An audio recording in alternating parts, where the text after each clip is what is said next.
Hello दोस्तों, real target classes में आप सभी लोगों का स्वागत है। दोस्तों, आज हम लोग पंचायती राज से संबंधित महत्वपूर्ण प्रश्न देखेंगे और ये क्लास थर्ड है। अभी तक हम दो क्लास कर चुके हैं। दो क्लासों में हमने पंचायती राज और उत्तर प्रदेश में पंचायती राज व्यवस्था को देखा था।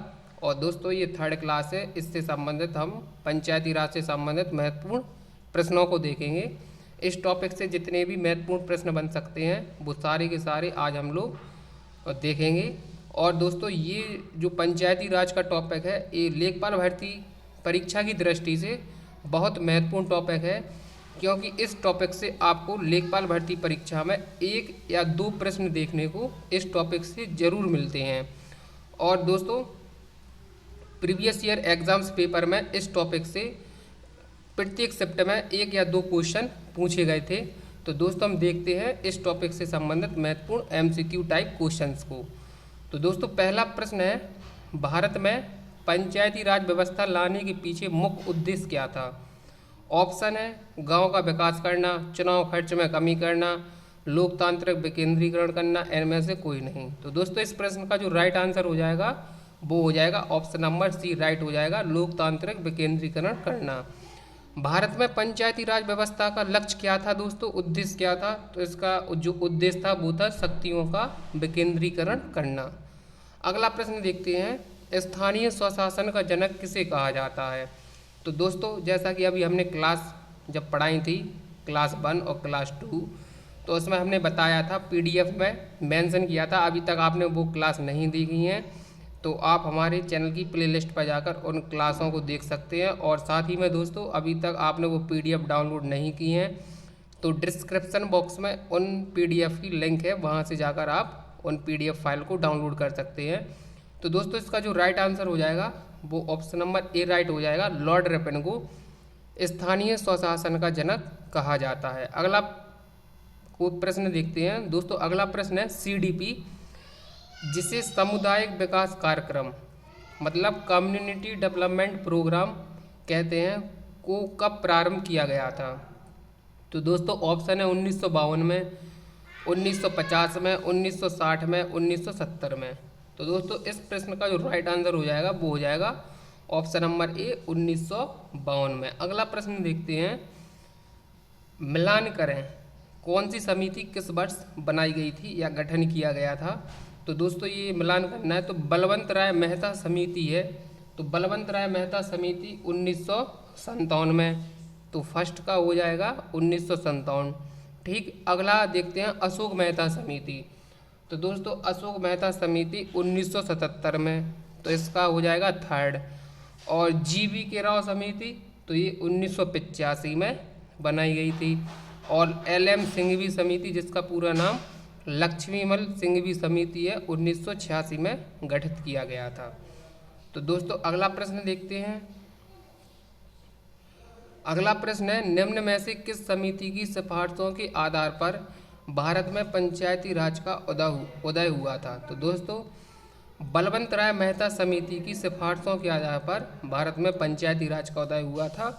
इस प्रश्न का जो राइट आंसर हो जाएगा वो ऑप्शन नंबर ए राइट हो जाएगा, बलवंत राय मेहता समिति। और दोस्तों, ये समितियां क्यों बनाई गई थी? तो पंचायती राज व्यवस्था में सुधार हेतु इन समितियों को बनाया गया था, जिसमें बलवंत राय मेहता समिति ने त्रिस्तरीय पंचायत राज व्यवस्था की बात की थी। अगला प्रश्न देखते हैं।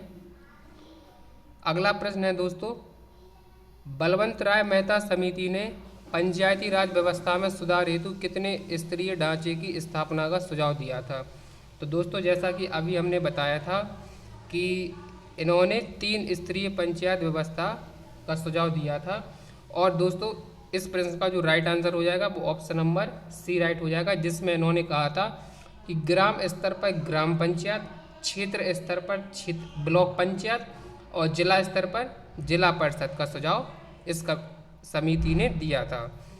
अगला प्रश्न देखते हैं। अगला प्रश्न है, भारत में पंचायती राज व्यवस्था का जनक किस समिति को कहा जाता है? तो दोस्तों, ऑप्शन है अशोक मेहता समिति, बलवंत राय मेहता समिति, एलएम सिंघवी समिति, पी के थोंगन समिति। तो दोस्तों, इस प्रश्न का जो राइट आंसर हो जाएगा वो ऑप्शन नंबर ए हो जाएगा, राइट। बलवंत राय मेहता समिति को पंचायती राज व्यवस्था का जनक कहा जाता है। ठीक, अगला प्रश्न देखते हैं।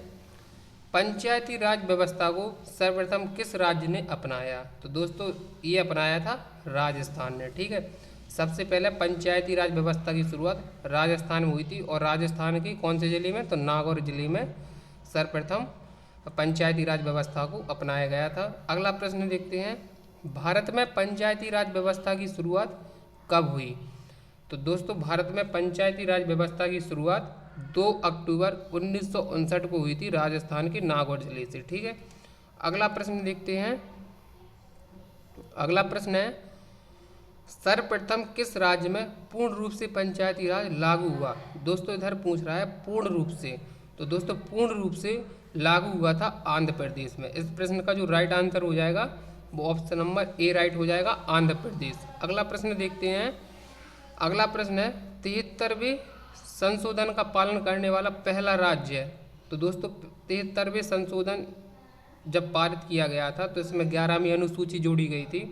दोस्तों ये वही पूछ रहा है कि 73वें संविधान संशोधन का पालन करने वाला पहला राज्य है, तो दोस्तों वो कौन है? तो वो है मध्य प्रदेश। इसका जो राइट आंसर हो जाएगा वो ऑप्शन नंबर बी राइट हो जाएगा। अगला प्रश्न देखते हैं। अगला प्रश्न है, किस समिति ने 2 स्तरीय पंचायत की बात कही? तो दोस्तों 2 स्तरीय पंचायत की बात कही थी अशोक मेहता समिति ने। ठीक, अशोक मेहता समिति ने कहा था कि मंडल स्तर पर मंडल पंचायत और जिला स्तर पर जिला परिषद, ये 2 स्तरीय की बात करी थी अशोक मेहता समिति ने। अगला प्रश्न देखते हैं। अशोक मेहता समिति ने किन 2 स्तरों की बात की थी? तो दोस्तों इन्होंने बात की थी मंडलीय पंचायत और जिला परिषद, जिसमें मंडल स्तर पर मंडल पंचायत और जिला स्तर पर जिला परिषद की बात की थी। तो इस प्रश्न का जो राइट आंसर हो जाएगा वो ऑप्शन नंबर डी राइट हो जाएगा। बी और सी दोनों विकल्प सही हैं। अगला प्रश्न देखते हैं। 4 स्तरीय पंचायत व्यवस्था की बात किस समिति ने कही? तो दोस्तों 4 स्तरीय पंचायत व्यवस्था की बात कही थी GV राव समिति ने। ठीक, इन्होंने कहा था कि राज्य स्तर पर राज्य विकास परिषद, जिला स्तर पर जिला विकास परिषद, मंडल स्तर पर मंडल पंचायत और ग्राम स्तर पर ग्राम सभा का गठन की इन्होंने सुझाव दिया था। और दोस्तों इस जो समिति का गठन किया गया था, GV राव समिति का गठन 1985 में इसका गठन किया गया था, और इस समिति ने अपनी रिपोर्ट 1986 में सरकार को प्रस्तुत की थी, जिसमें इन्होंने 4 स्तरीय पंचायत व्यवस्था का सुझाव दिया था। तो दोस्तों अगला प्रश्न देखते हैं। अगला प्रश्न कौन सा है? किस संविधान संशोधन के तहत पंचायती राज व्यवस्था को संवैधानिक दर्जा दिया गया? तो दोस्तों संवैधानिक दर्जा दिया गया था 73वां संविधान संशोधन के तहत। अगला प्रश्न देखते हैं। इस प्रश्न का जो राइट आंसर हो जाएगा वो ऑप्शन नंबर सी राइट हो जाएगा। अगला प्रश्न है, 73वां संविधान संशोधन द्वारा कौन सी अनुसूची को संविधान में जोड़ा गया था? तो दोस्तों 11वीं अनुसूची को संविधान में जोड़ा गया था, जिसमें 29 विषय हैं। तो इस प्रश्न का जो राइट आंसर हो जाएगा वो ऑप्शन नंबर डी राइट हो जाएगा, 11वीं अनुसूची। दोस्तों अगला प्रश्न आता है कि 11वीं अनुसूची में कुल कितने विषय हैं? तो अभी हमने बताया था कि 11वीं अनुसूची में 29 विषय हैं। तो इस प्रश्न का जो राइट आंसर हो जाएगा वो ऑप्शन नंबर डी राइट हो जाएगा, 29 सब्जेक्ट हैं। ठीक है, अगला प्रश्न देखते हैं। अगला प्रश्न है, निम्न में से किस अनुच्छेद का संबंध पंचायती राज से है?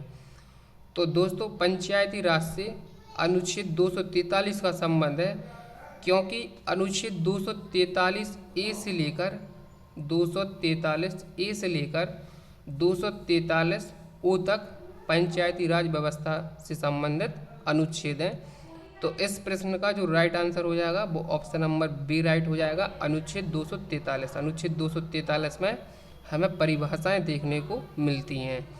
अगला प्रश्न देखते हैं, मूल रूप से संविधान के किस भाग एवं अनुच्छेद में पंचायतों के गठन की बात कही गई है? तो दोस्तों इधर मूल रूप से, ठीक है, तो इसमें जो राइट आंसर हो जाएगा वो ऑप्शन नंबर सी राइट हो जाएगा, भाग 4 और अनुच्छेद 40 में पंचायतों के गठन की बात कही गई है मूल रूप से। ठीक है, जब जो पंचायती राज को जब संविधान संशोधन के तहत दर्जा प्राप्त दिया गया था। इसके पहले जो पंचायतों के गठन की बात की गई थी वो भाग 4 और अनुच्छेद 40 में की गई थी। तो इस प्रश्न का जो राइट आंसर हो जाएगा वो ऑप्शन नंबर सी राइट हो जाएगा। अगला प्रश्न देखते हैं। अगला प्रश्न है, भारत में पंचायती राज अधिनियम कब लागू हुआ? तो दोस्तों इस प्रश्न का जल्दी से राइट आंसर दीजिए। 24 अप्रैल 1993 को, 24 अप्रैल 1991 को, 24 अप्रैल 1990 को, या इनमें से कोई ऑप्शन सही नहीं है। तो दोस्तों इस प्रश्न का जो राइट आंसर हो जाएगा वो ऑप्शन नंबर ए राइट हो जाएगा, 24 अप्रैल 1993 को। ठीक है, क्योंकि दोस्तों 24 अप्रैल 1993 को जो पंचायती राज अधिनियम है वो लागू हुआ था, क्योंकि 73वें संविधान संशोधन 1992 को संविधान संशोधन के रूप में पेश किया गया था, जिससे 24 अप्रैल 1993 को मान्यता दी गई थी। ठीक है, तो ये जो पंचायती राज अधिनियम लागू हुआ था वो हुआ था 24 अप्रैल 1993 को। अगला प्रश्न देखते हैं। अगला प्रश्न है, पंचायती राज दिवस कब मनाया जाता है? तो दोस्तों ये मनाया जाता है 24 अप्रैल को। ठीक है, अगला प्रश्न देखते हैं। पंचायती राज विषय है? तो दोस्तों ये जो विषय है वो राज्य सूची का विषय है, समवर्ती सूची का नहीं है ये विषय, और केंद्र सूची का, यह भी ऑप्शन गलत हो जाएगा, और इनमें से कोई नहीं, तो यह भी ऑप्शन गलत हो जाएगा क्योंकि ये राज्य सूची का विषय है। तो क्वेश्चन नंबर 22 का राइट आंसर हो जाएगा वो ऑप्शन नंबर ए राइट हो जाएगा, राज्य सूची। अगला प्रश्न आता है दोस्तों, वेरी वेरी मोस्ट इम्पोर्टेंट प्रश्न है, पंचायती राज संस्थाओं के निर्वाचन हेतु कौन उत्तरदायी होता है? तो दोस्तों जो पंचायती राज चुनाव होते हैं, जो पंचायती राज के संस्थाओं के जो चुनाव होते हैं, उनके लिए जो राज्य निर्वाचन आयोग होता है वो उत्तरदायी होता है। तो इस प्रश्न का जो राइट आंसर हो जाएगा वो ऑप्शन नंबर ए राइट हो जाएगा, राज्य निर्वाचन आयोग। राज्य निर्वाचन आयोग ही पंचायती राज संस्थाओं के चुनाव कराता है। तो दोस्तों अगला प्रश्न देखते हैं। अगला प्रश्न है, यदि पंचायत भंग होती है तो कितनी अवधि के अंदर निर्वाचन होना अनिवार्य है? तो दोस्तों ये सभी को पता होगा। इसका जो राइट आंसर हो जाएगा वो ऑप्शन नंबर सी राइट हो जाएगा, 6 माह के अंदर चुनाव होना अति आवश्यक है। ठीक है, अगला प्रश्न देखते हैं दोस्तों। अगला प्रश्न है, पंचायत चुनाव के लिए उम्मीदवार की आयु कितनी होनी चाहिए? तो दोस्तों ये आयु होनी चाहिए 21 वर्ष। इसका जो राइट आंसर हो जाएगा वो ऑप्शन नंबर बी राइट हो जाएगा, 21 वर्ष। ठीक है, अगला प्रश्न देखते हैं। 73वें संविधान संशोधन के अंतर्गत पंचायती राज संस्थाओं का कार्यकाल कितने वर्ष रखा गया है? तो दोस्तों जो 73वां संविधान संशोधन हुआ था उसके अंतर्गत जो पंचायती राज संस्थाओं का कार्यकाल है वो 5 वर्ष रखा गया है। इसका जो राइट आंसर हो जाएगा वो ऑप्शन नंबर डी राइट हो जाएगा, 5 वर्ष।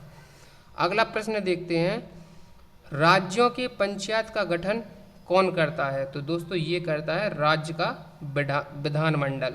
इसका जो राइट आंसर हो जाएगा वो ऑप्शन नंबर बी राइट हो जाएगा, राज्य का विधानमंडल। ठीक, अगला प्रश्न देखते हैं। पंचायत राज प्रणाली में पंचायत समिति गठित होती है? तो दोस्तों ये होती है प्रखंड स्तर पर। ठीक, इसका जो राइट आंसर हो जाएगा वो ऑप्शन नंबर सी राइट हो जाएगा। अगला प्रश्न देखते हैं, ग्राम पंचायत के मुखिया का निर्वाचन किसके द्वारा होता है? तो दोस्तों इस प्रश्न का जो राइट आंसर हो जाएगा वो हो जाएगा ग्राम सभा के द्वारा। ठीक है, अगला प्रश्न देखते हैं, ग्राम सभा से क्या अभिप्राय है? तो दोस्तों ग्राम सभा क्या होती है? तो मतदाता सूची में शामिल लोगों का समूह होता है, इसी को हम ग्राम सभा कहते हैं। और यह समूह क्या करता है? तो यह ग्राम पंचायतों के चुनाव करता है। ठीक है, तो इसका जो राइट आंसर हो जाएगा इस प्रश्न का वो हो जाएगा ऑप्शन नंबर बी राइट हो जाएगा, मतदाता सूची में शामिल लोगों का समूह होता है, उसी को हम ग्राम सभा कहते हैं। अगला प्रश्न देखते हैं। अगला प्रश्न है, भारत में महिलाओं के लिए स्थान आरक्षित हैं? तो दोस्तों राज्य विधानसभाओं में है, पंचायती राज संस्थाओं में है, लोकसभा में, या इनमें से कोई ऑप्शन नहीं है। तो इस प्रश्न का जो राइट आंसर हो जाएगा वो ऑप्शन नंबर बी राइट हो जाएगा, पंचायती राज संस्थाओं में महिलाओं के लिए स्थान आरक्षित हैं।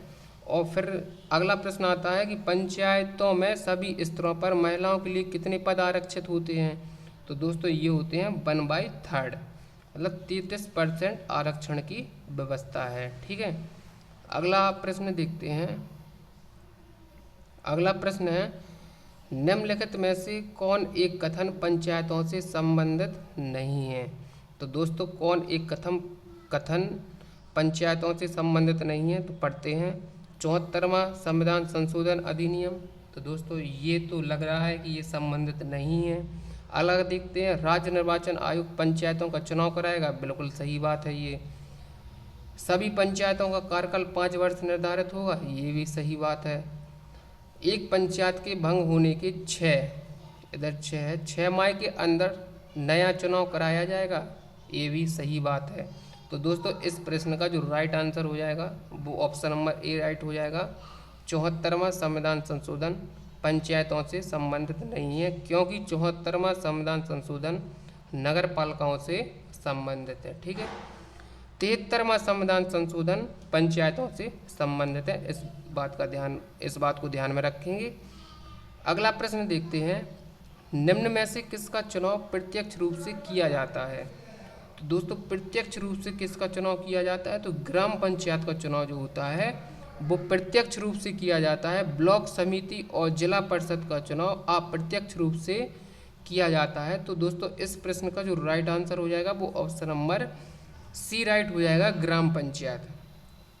अगला प्रश्न देखते हैं दोस्तों। अगला प्रश्न है अनुच्छेद 243 बी, कौन सा? 243 बी का संबंध है ग्राम सभा से, पंचायतों का गठन, पंचायतों की संरचना, इनमें से कोई नहीं। तो दोस्तों इस प्रश्न का जो राइट आंसर हो जाएगा वो ऑप्शन नंबर बी राइट हो जाएगा, पंचायतों का गठन। और जिसमें पंचायतों का जो गठन होगा वो कौन सा? त्रिस्तरीय होगा। ठीक है, ये 73वां संविधान संशोधन कहता है। अगला प्रश्न देखते हैं, अनुच्छेद 243 के, कौन सा? 243 के का संबंध है पंचायतों का गठन, पंचायतों का चुनाव, पंचायतों की शक्तियाँ, इनमें से कोई नहीं। तो दोस्तों इस प्रश्न का जो राइट आंसर हो जाएगा वो हो जाएगा ऑप्शन नंबर बी, पंचायतों का चुनाव। और पंचायतों का चुनाव कौन कराता है? तो वो राज्य निर्वाचन आयोग पंचायतों का चुनाव कराता है। तो दोस्तों इस प्रश्न का जो राइट आंसर था वो था ऑप्शन नंबर बी, पंचायतों का चुनाव से संबंधित है। कौन सा अनुच्छेद है? 243 के। ठीक है, तो दोस्तों ये थे कुछ मोस्ट इम्पोर्टेंट प्रश्न जो आपकी आगामी लेखपाल भर्ती परीक्षा में पूछे जा सकते हैं। तो दोस्तों ये आज की वीडियो थी। कैसी रही दोस्तों आज की वीडियो? अगला जो दोस्तों हम लोगों का टॉपिक होगा वो होगा कृषि से संबंधित क्रांतियाँ, जैसे हरित क्रांति, दुग्ध क्रांति। तो दोस्तों इन्हीं आगे हम जो टॉपिक पढ़ेंगे वो पढ़ेंगे कृषि से संबंधित क्रांतियों के बारे में। तो दोस्तों आज की वीडियो कैसी लगी? अगर वीडियो अच्छी लगी हो तो वीडियो को लाइक कीजिए, और अभी तक आपने हमारे चैनल को सब्सक्राइब नहीं किया है तो प्लीज़ जल्द ही आप हमारे चैनल को सब्सक्राइब कीजिए। Thank you.